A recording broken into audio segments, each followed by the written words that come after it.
Bem-vindos ao podcast Incensuráveis. O nome é autoexplicativo. Aqui os membros do painel pensam no que dizem para dizerem o que pensam. São eles Aline Oldebuving, doutorada em História e professora universitária, Pedro Gomes Sanches, gestor de profissão e sociólogo de formação, e José Pedro Mozos, ex-jornalista, foi assessor político nos governos de António Costa e agora é consultor de comunicação. Eu sou Tomás Anjinho Chagas, sou jornalista aqui na Renascença e sou aquele que semanalmente vai tentar moderar este debate que se quer livre e com uma dose recomendável de picante e alguns choques que sejam pacíficos. Vamos tentar. Bem-vindos a todos, aos três. Obrigado. Olá, bom Obrigado. dia. Em todos os episódios vamos tentar abordar pelo menos um tema nacional e outro além fronteiras. No fim, cada um destes ilustres membros do painel vai atribuir uma moção de censura para quem fica mal na fotografia de cada semana e, claro, uma moção de confiança para quem se destaca durante a semana. Por cá, queria começar com as casas e casinhas, a polémica que atinge o governo e que teima em não passar pelos vistos. Aline, começo por ti. Sim. Luís Montenegro tem o seu primeiro grande problema em mãos, pelo menos politicamente e pessoal, esta empresa Spinum Viva, que pertence à mulher e aos filhos. Olha, mais uma vez bom dia. Sinceramente, eu tenho 3 pontos para falar nesta situação. Primeiro, que isto é um país dos pobrezinhos, porque é um discurso completamente contra qualquer pessoa que seja empreendedora, o que é uma mentalidade de esquerda, né? Fomos habituados, mais de esquerda, é mesmo a mentalidade dos esquerdalhos, não é? Que qualquer pessoa que tenha um investimento ou faça alguma coisa na vida, para além de ser funcionário público ou ter um dinheirinho ao fim do mês, está a roubar ou fazer alguma coisa desse género. Portanto, é o primeiro ponto. Porque, repare, falaram dos 718 mil euros que conseguiu de faturação em 3 anos. Bem, não fazer contas, até eu que sou péssima a fazer contas, dividem isso por 3 anos, dá o quê? 20 mil euros por mês. É extraordinário. Claro que é extraordinário, mas qualquer pessoa que tenha uma imobiliária sabe que basta vender, em média, porque às vezes passam-se meses e não se vende, mas vamos fazer uma média, basta vender 2 apartamentos por mês e conseguem faturar isso quando é a 5%.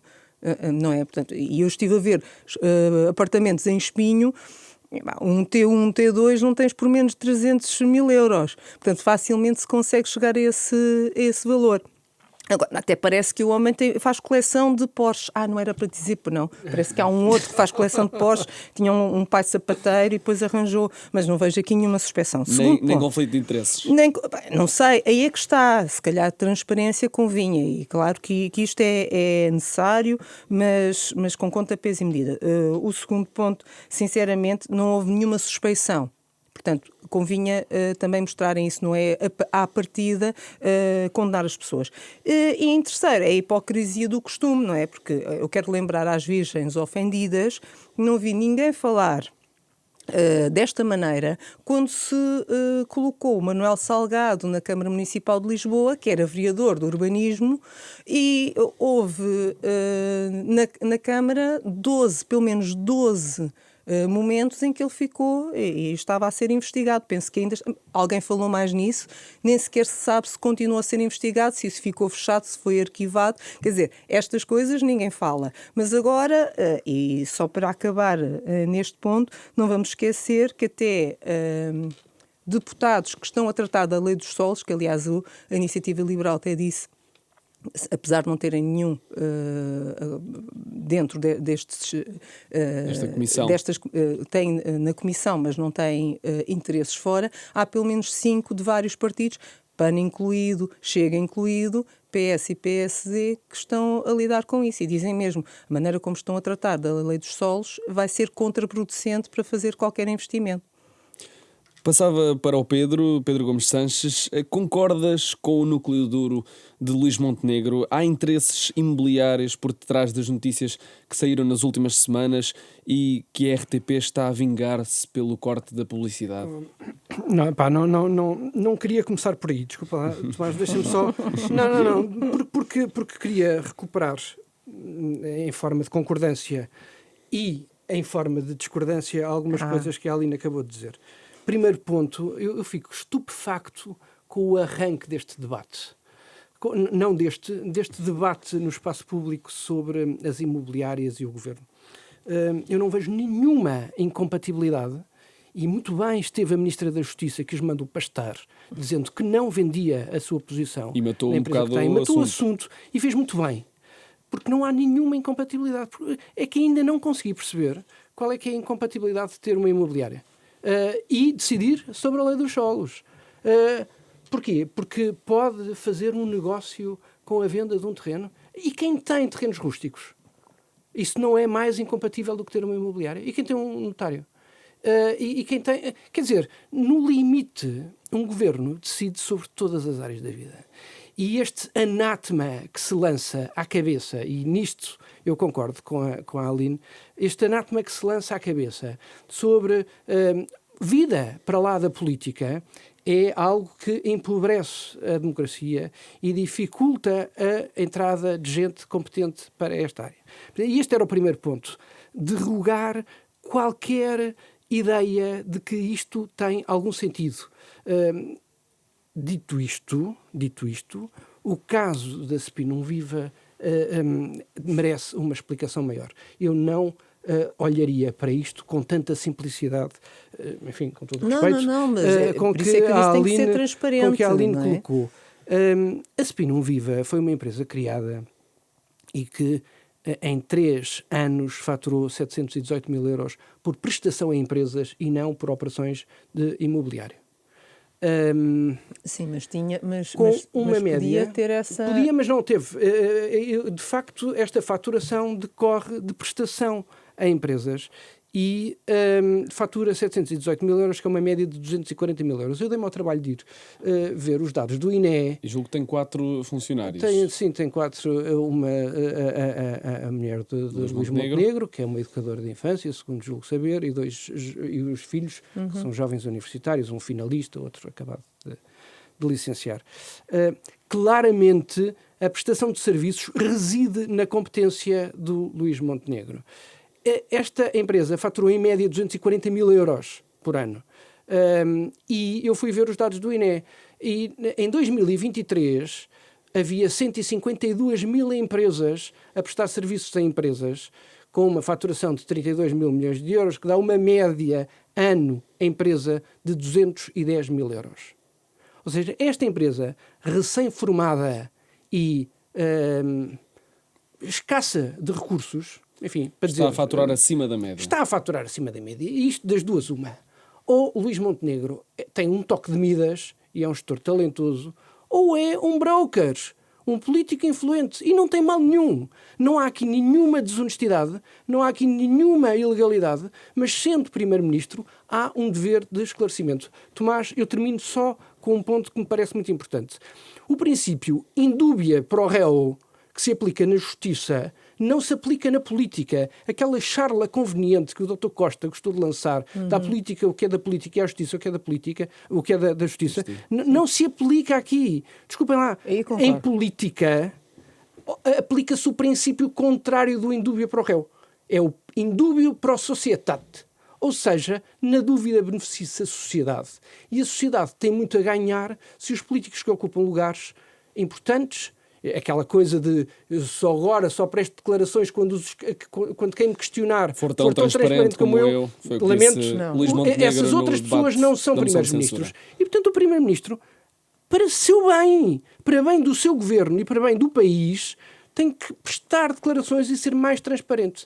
E eu queria sublinhar isto, não tenho nenhuma dúvida sobre a honorabilidade do Primeiro-Ministro, não acho nada que haja aqui qualquer espécie de ilegalidade, mas dizer tem de afastar isto... os fantasmas. Tem que afastar os fantasmas é a história da mulher de César, e matar o assunto, coisa que não fez. José Pedro Mozos, as casas e casinhas são a bota que o governo de Luís Montenegro não está a conseguir descalçar?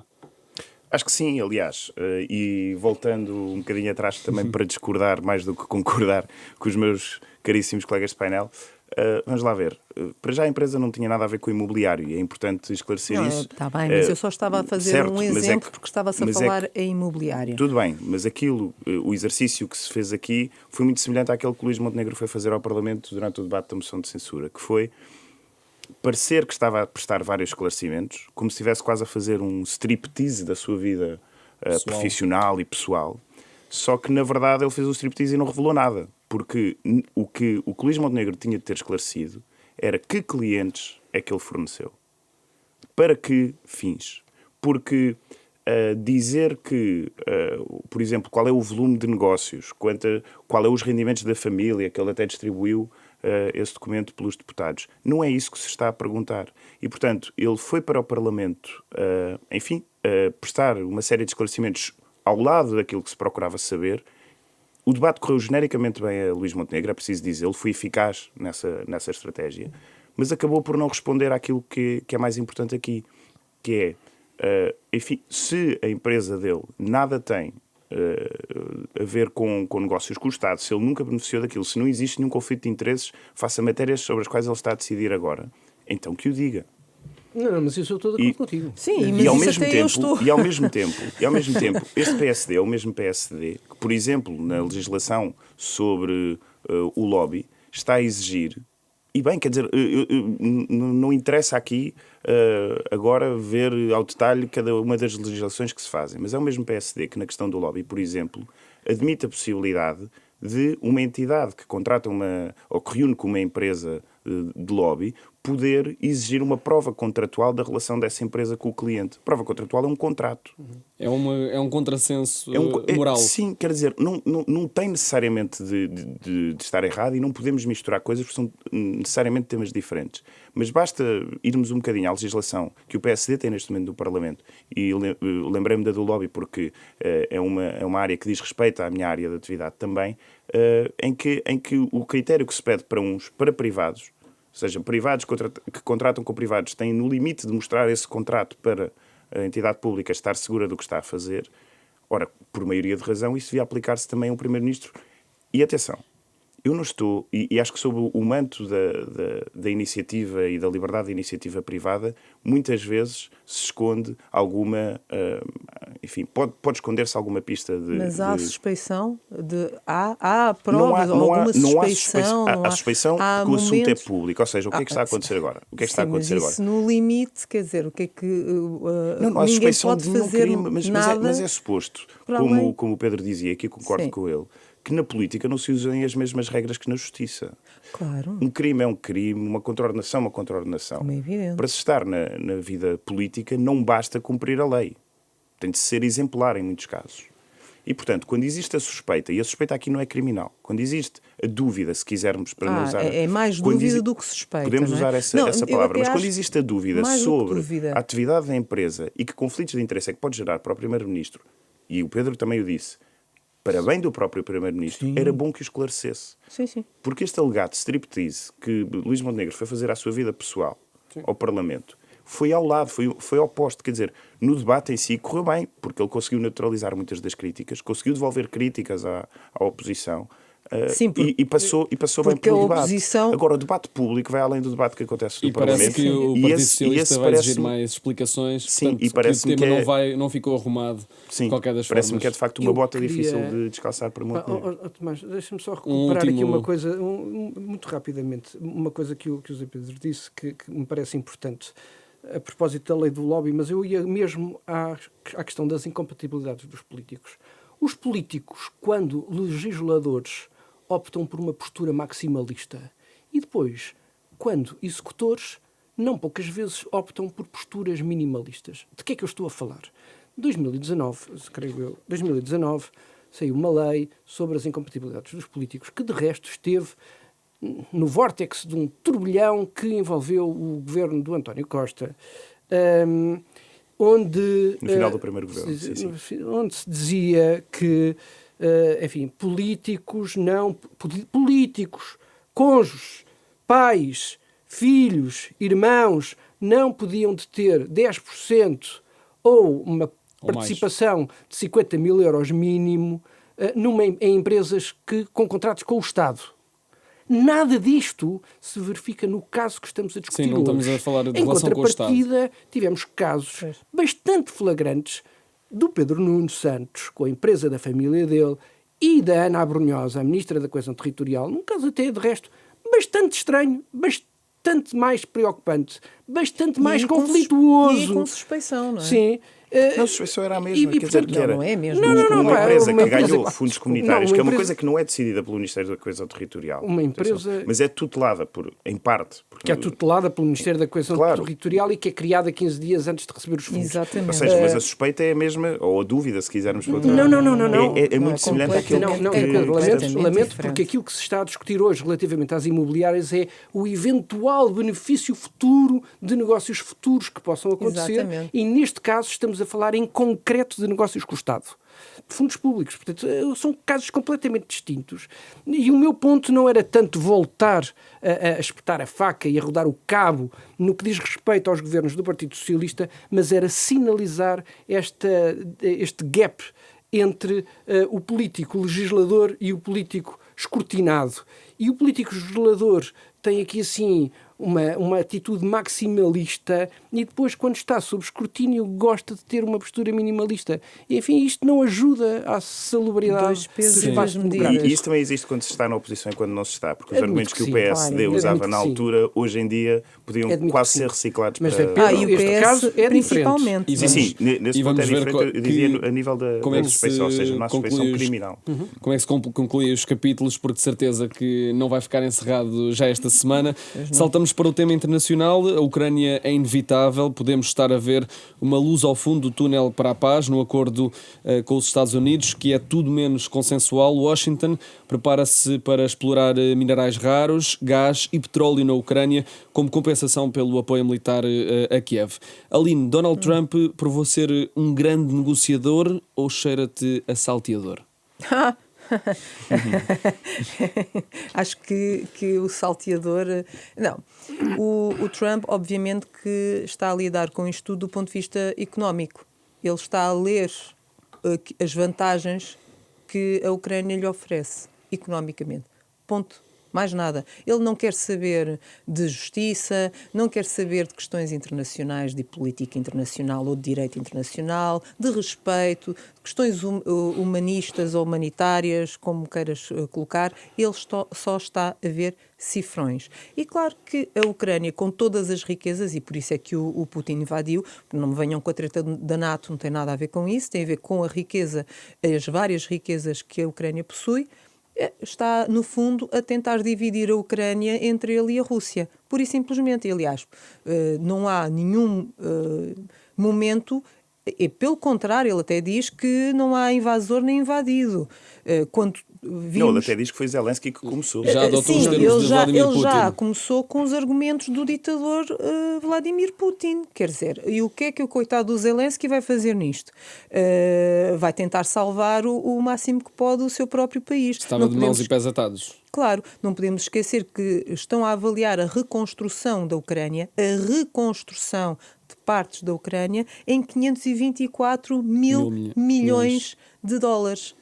Só, e onde é que eles vão tirar esse dinheiro? Quem é que vai pagar isto? Quem devia pagar era a Rússia, como é evidente. Ninguém está a falar no que é que a Rússia tem que fazer. Quando muito, está bem, tiram ali as tropas. Não pode ser assim. Isto não pode ser visto desta forma. É uma paz podre que se pode estar a desenhar. Nem é paz, é um intervalo na guerra. Isto não vai ser paz. Podem acreditar, não vai ser paz. Isto é apenas um intervalo para os russos se rearmarem e arranjarem outra desculpa para atacar. Principalmente porque a Europa está-se a sentir isolada. Porque o antigo aliado... E vamos ver, repara, de certa forma, se olharmos para o século XX, nós percebemos que tudo aquilo que a Europa, os Estados Unidos e, em grande medida, o Canadá, portanto, vamos falar assim no grosso modo, o Ocidente, trabalhou, está a ir, pura e simplesmente, está a ser deitado para fora. É como se nada tivesse acontecido e os valores se invertessem, porque, no fundo, Putin, ao invadir a Ucrânia, já tinha feito em 2014 e ninguém fez absolutamente nada. Toda a gente fechou os olhos. Porquê? Por uma questão económica. E aí a Europa também tem culpa. Não, pronto, aquilo está-se a passar lá naquela zona. aquilo nem se sabe muito bem o que é, eles que são brancos, eles que se entendam. Vamos aqui tentar, se tivessem tomado uma atitude em 2014, 2022 não teria acontecido. E claro, é como as crianças, vão tentando, até que conseguem tudo o que querem, e que é exatamente o que vai acontecer com Putin se não o pararem. Aproveita, deixa para perguntar ao Pedro se este acordo é a tal porta para a salvação ou se é uma boa forma da Rússia se preparar e voltar a invadir a Ucrânia daqui a uns anos. Eu queria fazer uma nota prévia, e eu respondo a isso. Eu queria fazer uma nota prévia declarando o meu apoio indiscutível à causa ucraniana. A Ucrânia foi invadida e a responsabilidade não é de quem é invadido, é de quem invade. E não ter isto claro é não ter nada claro. E este era o meu ponto prévio. Dito isto, eu não sei até onde é que a guerra pode durar e, designadamente, à custa de quantas mais vidas e com que mais recursos. Nós corremos o risco e, portanto, dizer que anunciar uma intenção de pôr fim à guerra parece uma coisa positiva. Depois os termos, enfim, eu acho que merecem uma discussão, mas nós ainda não sabemos os termos. Podemos especular sobre os termos. Sexta-feira vai ser assinado o acordo entre os Estados Unidos e a Ucrânia. Supostamente na Trump Tower, não é? Ainda não sei exatamente. Nós não sabemos, não temos. Sim, mas ouvi dizer que... Eu gostava, enfim, de me deslocar aqui um bocadinho destas questões mais reais para enfim, uma abordagem, sem vos maçar muito, mais teórica.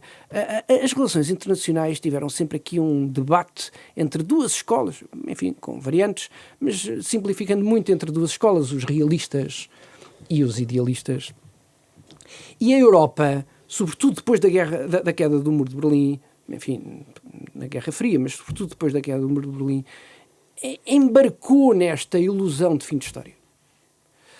Esta ideia de que, enfim, depois de nós, só o céu. E esta ideia moral de que do lado das democracias liberais estão bem e depois do outro lado está tudo mal. Eu não tenho nenhuma oposição relativamente a isto. Tenho uma grande reserva disto enquanto motor da relação entre os Estados. Não havendo uma ordem internacional, isso parece-me absolutamente inequívoco, não é? Não há nenhuma autoridade sobre os Estados. E há cada vez menos. Impera desde sempre o realismo e os interesses. E o realismo e os interesses são aqueles que se estão a disputar hoje. É claro que Trump vem baralhar completamente a discussão nos termos em que estávamos a ter até Trump. Mas o realismo, que é amoral, ou seja, entra em ruptura com esta ideia dos valores que o idealismo gosta de fazer vincar, que é amoral, é diferente desta imoralidade que Trump exibiu a semana passada, quando acusou Zelensky de ser um ditador, enquanto exibe despoderadas filias com Vladimir Putin, e quando lança sobre a Ucrânia a responsabilidade de início de guerra, com aquela conversa de que está a violar o espaço vital da Rússia, que é qualquer coisa que nos lembra o que o Terceiro Reich disse a quando dos Sudetas, não é? É a história do espaço vital. A NATO não é uma organização ofensiva, é uma organização defensiva. Exatamente. E, portanto, isso é alinhar nesta narrativa da Rússia, e os Estados Unidos estão nesse direito, mas é preciso ter noção de que é um prego no caixão da Aliança Atlântica. E teremos muitas oportunidades para falar disso, certamente, nas nossas próximas semanas. Zé Pedro, os Estados Unidos, como ouvíamos também o Pedro a vincar, mudaram claramente a estratégia. Este acordo de sexta-feira é uma vitória para Donald Trump? sê-lo-á da perspectiva dele. E a questão é permanentemente esta, é que Donald Trump já nos tinha habituado a reescrever a história, não é? Ou seja, olhamos para a invasão no Capitólio. Ele, de facto, tem problemas com invasões, porque olhamos para a invasão do Capitólio e ele conseguiu convencer milhões de pessoas de que aquilo foi um protesto livre. Olhamos para as eleições de 2020 e ele conseguiu convencer que milhões de pessoas de que aquela eleição foi roubada. E, portanto, ele está constantemente a reescrever a história porque é dessa reescrita que parte muita da sua atuação. Neste segundo mandato, com a agravante de ele ter o Congresso, o Senado, estar a acabar com uma série de entidades públicas, chefias intermédias da administração pública americana, algumas das quais tinham investigações diretas sobre Donald Trump, e, portanto, ele tem de mudar os pressupostos para que aquilo que ele quer fazer se torne razoável. E não é meramente económico, cheira-me. Mas estaremos cá para analisar. E o esforço que o Pedro fez para tentar passar da realidade para a teoria, enfim, é interessante, mas é o esforço que muitos democratas de direita tentarão fazer para tentar enquadrar Donald Trump nas suas análises, porque aquilo que Donald Trump está a fazer é absolutamente game changer para a ordem mundial que temos hoje. É game changer para aquilo que vai acontecer com a Ucrânia.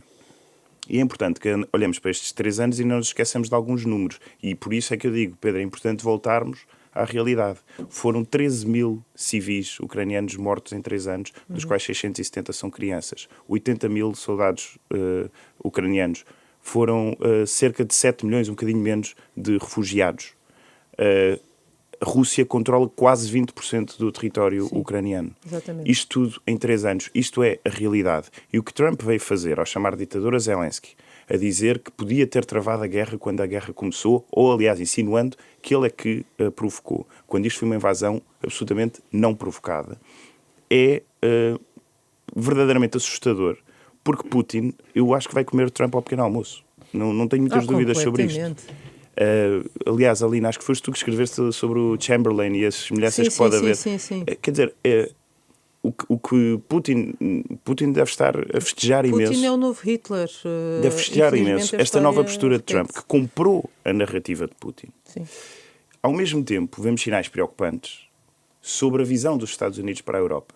J.D. Vance foi a Munique ter um discurso do qual podemos falar noutros debates, e sei que o Pedro tem aqui uma simpatia especial pelo vice-presidente. Não é especial, mas deve haver. Não tenho nenhuma. E certamente dará para... Eles andarão a trazer assuntos de todas as esferas, portanto teremos várias oportunidades para discutir isso. Mas o papel da Europa será fundamental. A Europa é o maior aliado da Ucrânia. No seu conjunto, o maior aliado bilateral é de longe os Estados Unidos, mas no seu conjunto a União Europeia é o maior aliado a nível de apoio financeiro, militar e humanitário para a Ucrânia. E, portanto, é um desafio muito grande que a Europa tem em mãos, e Trump veio baralhar as regras do jogo, veio baralhar os pressupostos, e é importante que nós não nos esqueçamos que isto sempre foi o que Trump fez. Sim. Minar os pressupostos para poder atuar de forma disruptiva, agora de forma e nós não mais... podemos ceder, e aí os valores são mesmo muito importantes. Agora de forma mais ostensiva, vamos avançar para a Alemanha. Dar aqui uma última Seremos réplica. incumpridores do nosso tempo. Logo no primeiro Logo no episódio. primeiro episódio. Não pode Acho que ser. faríamos má figura. Sim. Mas só eu muito bem. Eu sou muito crítico. Essa coisa dos valores, eu acho isso absolutamente extraordinário. Mas eu sou muito crítico do comportamento que a Europa tem tido nos últimos anos, em prejuízo dos seus valores. Sim. Quando Putin invadiu a Ossétia e os Estados Unidos deram um passo atrás no escudo antimíssil na Europa Oriental, a Europa deixou-se estar. Quando Putin invadiu a Crimeia e os Estados Unidos disseram que a Rússia exerceria sempre o seu domínio sobre a Ucrânia, a Europa deixou-se ficar. E o que é que estava nos Estados Unidos nessa altura e o que é que estava na Europa nessa altura? Nos Estados Unidos estava um senhor chamado Barack Obama, insensado, não era Trump, e na Europa estava um apaziguamento russófono que ganhava muito dinheiro com isso, Exatamente. tendo tornado a Rússia o seu principal fornecedor energético e tendo permitido que a China substituísse os Estados Unidos como seu primeiro parceiro comercial. Vamos E, portanto, avançar enfim, para a Alemanha. Eu acho que Sim, é é Vamos verdade. avançar para a Nós Alemanha, teremos a porque também é oportunidade muito... para falar sobre tudo isso, principalmente porque a Europa andou a dormir, desculpem a expressão, dormir nas palhinhas desde o final da Segunda Guerra Mundial, a pensar que nunca mais precisava, e havemos de falar sobre isso, sobre a questão da defesa, não precisava de se preocupar com a defesa porque Alguém apagava. os Estados Unidos a iriam a garantir, e agora acordaram para a realidade. E Verdadeiramente. teremos muito tempo para falar sobre NATO e defesa. Vamos para o último tema do nosso primeiro episódio. Falamos das eleições na Alemanha. Num resumo de bolso, a CDU de centro-direita vence as eleições e volta à primeira força política, algo que não acontecia desde 2021, depois da saída de Angela Merkel. O SPD de centro-esquerda e de Olaf Scholz perde o poder e cai para o terceiro lugar. E a AfD, partido de extrema-direita alemã, passa para a segunda força política. Aline, qual é a interpretação que fazes destes resultados nesta que é a maior economia da Europa? Olha, o que eu tenho a dizer, muito rapidamente, é que ditaram estas eleições a economia e a migração, como talvez em mais nenhuma outra. Talvez isto seja uma demonstração do futuro. Por aí vêm Nas novas tendências. E por falar em novas tendências, muito interessante o estudo que fizeram da votação dos jovens. Nas últimas eleições, os jovens votaram maioritariamente nos verdes e nos liberais. Desta vez, foi exatamente nos extremos, na AfD e no partido de extrema-esquerda. E porquê? Porque estes dois partidos mais extremistas são fenómenos no TikTok. E é incrível como é que os jovens, na sua maioria, são tão voláteis no seu voto, talvez porque isto seja uma demonstração de uma falta de educação política e que seja um pouco o espelho do que nós vemos em algumas gerações mais novas, que vão um bocadinho na onda, é aquilo que está na berra e então, portanto, não estou a dizer todos, obviamente, estou a falar numa onda, porque realmente não faz sentido que em tão pouco tempo tenham virado totalmente. Por exemplo, no caso de Münster... No caso da AfD já vem já vem de trás, mas pré-TikTok, mas teve aqui uma supervalorização por causa disto. Aliás, não quero fazer comparações com o Chega, mas podia fazer. Mas podíamos fazer porque é o partido mais popular no TikTok, por exemplo. Podíamos fazer, mas eu não vou por aí porque não está a apetecer falar sobre o Chega hoje. Haverá outras oportunidades. Haverá outras oportunidades. Sim, mas isto é uma onda que está a acontecer na Europa e nós temos que perceber isso e ver a questão no conjunto. Por exemplo, em Münster, os jovens maioritariamente votaram nos verdes. Porquê? Porque é uma cidade com algum dinheiro, os pais são naturalmente aqueles que votam em CDU e, portanto, é uma onda e também é um pouco por aí. Outra coisa curiosa é que os grandes resultados da AfD é na Alemanha de Leste. Tem sido sempre o grande bastião da AfD. Será que é por uma memória relativamente à antiga RDA? Não é? Menos em Berlim. Sim, Berlim é uma exceção. Berlim é uma exceção.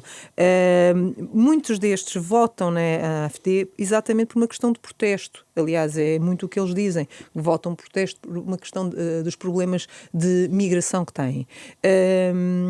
Agora, sabemos que a CDU precisa de 316 lugares. Portanto, é possível que façam a antiga grande coligação entre a CDU e a SPD. Que assim tem a maioria, porque mesmo que a esquerda se junte toda, não vai conseguir maioria. Portanto, provavelmente é o que um bloco Merz central vai fazer, é exatamente um bloco central. Vamos ver. Friedrich Merz, o futuro chanceler, Pedro, pode voltar a ser o grande líder europeu e suplantar Emmanuel Macron, algo que Olaf Scholz não tem conseguido como o grande pivô da diplomacia europeia? Bem, pode sempre, não é? A Alemanha é a Alemanha. A Alemanha tem grandes desafios pela frente, tem uma indústria, em desmantelamento, de alguma maneira, em grande crise, tem uma série de desafios pela frente. O desafio energético. Um desafio energético, o industrial, que sim, pode, enfim, eu não conheço Merz, nós sabemos o que sabemos de Merz, mas...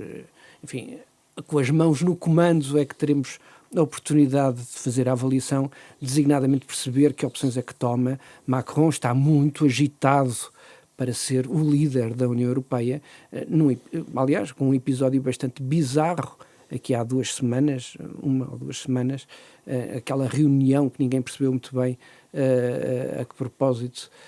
Enfim, desse ponto de vista, acho engraçado que tenhas colocado as coisas nesses termos. Pode haver aqui assim uma disputa pela liderança da União Europeia. Mas eu, sobre as eleições da Alemanha, queria dar aqui um bocadinho no corno da aspiração do que a Aline acabou de dizer. Há uma reconfiguração político-partidária na Alemanha e em todo o lado. Os partidos tradicionais de centro-direita e de centro-esquerda, que já representaram 80% dos votos na Alemanha, com o SPD, a CDU e o SPD, em Espanha, o Partido Popular e o PSOE, em Portugal, o PPD e o PS, que já representaram 80% dos votos, hoje andam nestes países na casa dos 50% e qualquer coisa por cento. E não parece haver sinais de que isto possa mudar. Portanto, esta fragmentação vai necessariamente conduzir a uma ingovernabilidade, até porque os acordos de governo tornam-se mais difíceis e isto pode levar a uma polarização maior. Podemos estar a ver os últimos tempos daquilo que conhecemos de arranjo tradicional da política partidária na Europa e é um erro não prestar muita atenção a isso, às forças que levam a que os eleitores votam como votam, e seria dramático, e isto é que eu acho que nós vamos repetir noutros episódios, porque é um tema que não vai sair de cima da mesa, a forma como os partidos de centro-esquerda e de centro-direita endereçam respostas a essas pulsões do eleitorado. Respostas democráticas, respostas liberais. Ao encontro dos eleitores. Zé Pedro, o que é que faltou a Olaf Scholz e ao centro-esquerda na Alemanha? Certamente mobilização, mas como o Pedro dizia, a Alemanha nos últimos anos passou por algumas crises e é normal que essas crises penalizem quem está no poder, e Scholz não era propriamente um líder super inspirador e mobilizador, e portanto acho que podemos reconhecer que há uma parte de culpa própria, há outras que são as circunstâncias, mas eu queria tocar muito naquilo que o Pedro estava a comentar e dar o passo seguinte, que é verdade que estas forças de extrema-direita, enfim, são tendencialmente de extrema-direita, o crescimento do populismo na Europa tem vindo muito por aí. Não é exclusivo da extrema-direita, mas tem sido assim, e há aqui um risco grande para o sistema partidário dos vários Estados-membros, que é o de, daqui a 4 anos, por exemplo, um cidadão, um eleitor alemão, ver-se confrontado, em vez de poder escolher entre um partido de centro-direita ou de centro-esquerda para liderar um governo, escolher entre um partido democrata e um partido extremista, que é, aliás, o que já está a acontecer em França. Macron tem resistido a Le Pen, mas vamos ver por quanto tempo. Vamos ver se isto não foi, lá está, o último suspiro de uma luta entre grandes forças democráticas na Alemanha. E se a partir daqui não assistiremos a uma macronização, entre aspas, do sistema partidário alemão. Até porque a AfD fica sozinha, não fica sozinha, mas fica com o monopólio da oposição. O problema do Bloco Central, que aliás é a única solução possível, sim, quer dizer, minimamente estável e democrática. Sim. Apesar do Scholz ser um incompetente. Porque sim, mas nem se sabe se ele vai continuar ou não, será o Ministro da Defesa, o Pistorius, enfim. Eu acho isso um perigo. Essa coisa do Bloco Central é um perigo. É um perigo. É um perigo. Agora agrava-se. Não vos segundo nada nessa ideia de que o Bloco Central seja a solução. Não. Não vamos ter eu não estou a dizer que é a solução. Estou a dizer que matematicamente é quase a única que dá garantias de maioria. E a Alemanha não tem a tradição, como noutros países, de ter governos minoritários. E é nesse sentido que eu estou a dizer. Não tinha problemas nenhums, mas eu também não voto lá em que eles tivessem o governo só da CDU. Mas não é essa a tradição, não é para aí que se encaminham as coisas. E, portanto, partindo desse pressuposto é que dizemos que é a única solução, não que era a solução desejável. Que isso é diferente. E toca precisamente no ponto, e termino, Tomás, que é a AfD e todos os partidos populistas, além de serem um risco evidente para a democracia, com esta necessidade de que criam nos partidos tradicionais de atrair os eleitores que estes partidos populistas atraem, já estão a contaminar o próprio discurso dos partidos tradicionais. E esse é o risco mais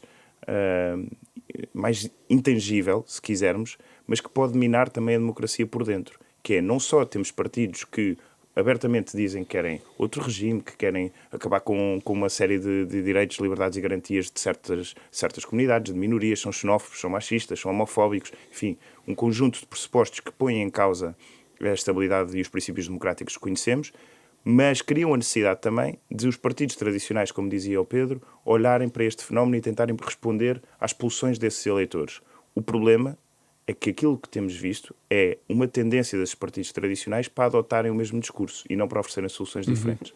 E eu acho que esse é o verdadeiro risco para as democracias, com o crescimento dos populismos, não é o combate direto a esses partidos, é a contaminação que o discurso desses partidos tem no seio dos partidos tradicionais. Não temos tempo para mais temas, mas a sobremesa é da distribuição de moções de censura e de confiança, e para isso teremos sempre tempo. Aline, quem é a tua moção de censura desta semana? A populista Mariana Mortágua, evidentemente. Porquê?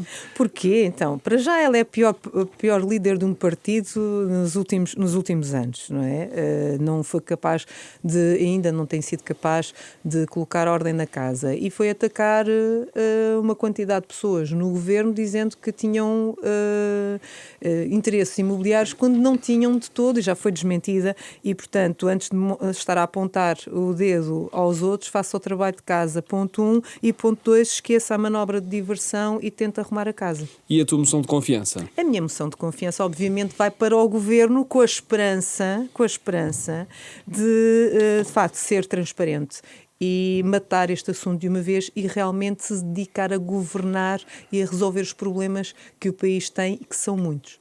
Pedro, tua moção de censura desta semana? A minha moção de censura desta semana vai para o buraco negro da política portuguesa, que é um espaço que fica entre o socialismo e a social-democracia, onde o almirante Gouveia e Melo se quis posicionar. É um espaço de que nada escapa, que tudo suga e onde não há luz. Enfim, acho extraordinário como é que toda a gente lá consegue caber. E a tua moção de confiança? A minha moção de confiança é uma moção, desculpa começar já a adulterar isto, é uma moção de esperança e tem a ver com as palavras da Assunção Cristas ontem, no lançamento de uma protocandidatura do Paulo Portas, porque, enfim, seria uma muito boa notícia para todo o espaço político à direita deste buraco negro entre o socialismo e a social-democracia. Zé Pedro, quem é a tua moção de censura? A minha moção de censura vai para Jeff Bezos, que é o dono da Amazon, dono do Washington Post, e que ontem anunciou no Twitter e transmitiu também ao jornal que iria cortar a coluna de opinião do Washington Post, a não ser que, aliás, não ia cortar, ia estabelecer 2 pilares que teriam de obedecer todas as opiniões que se publiquem no Washington Post, que são a liberdade dos mercados e as liberdades pessoais, individuais. O risco é grande, aquilo a que assistimos e a velocidade a que assistimos é muito grande. O Washington Post é um jornal muito influente que se pauta por um confronto de ideias, e agora Jeff Bezos diz, se querem ler outras ideias que não seja sobre o mercado livre e sobre as liberdades individuais, vão às redes sociais ou vão a outros jornais. Além da gravidade de equiparar redes sociais a jornais, sendo dono de um jornal, é muito preocupante estes sinais que temos visto, como vimos também, por exemplo, o gabinete de imprensa da Casa Branca a mudar completamente as regras dos correspondentes. Eu queria só dizer que o lema do Washington Post é Democracy dies in darkness, ou seja, a democracia morre na escuridão, e o tema é que Jeff Bezos já esteja a apagar a luz. E para não acabarmos de forma tão escura, quem é a tua moção de confiança? Minha moção de confiança é para Luís Neves, o diretor da Polícia Judiciária, que esteve esta quarta-feira no Parlamento, na Comissão de Assuntos Constitucionais, a falar de segurança, de criminalidade, das famosas percepções e da relação de imigração com criminalidade. Deu uma série de dados que são muito importantes de ter em conta. Vou só dar 2.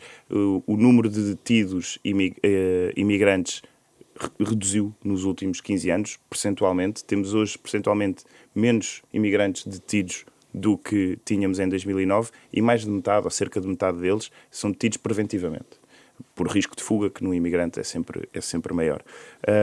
E faz aquilo que muitos políticos não têm a coragem de fazer, que é combater narrativas com factos, com calma, talvez porque não dependa de votos, e isso dá-lhe uma liberdade grande, mas a minha moção de confiança vai para a diretor. prestação do diretor da Polícia Judiciária. Estão atribuídas as nossas moções de censura e de confiança. Concluímos assim o nosso primeiro episódio. Se gostaram, sigam-nos nas plataformas de podcast. Podem sempre enviar-nos um e-mail para o e-mail tomaspontechagas@rr.pt e falar connosco.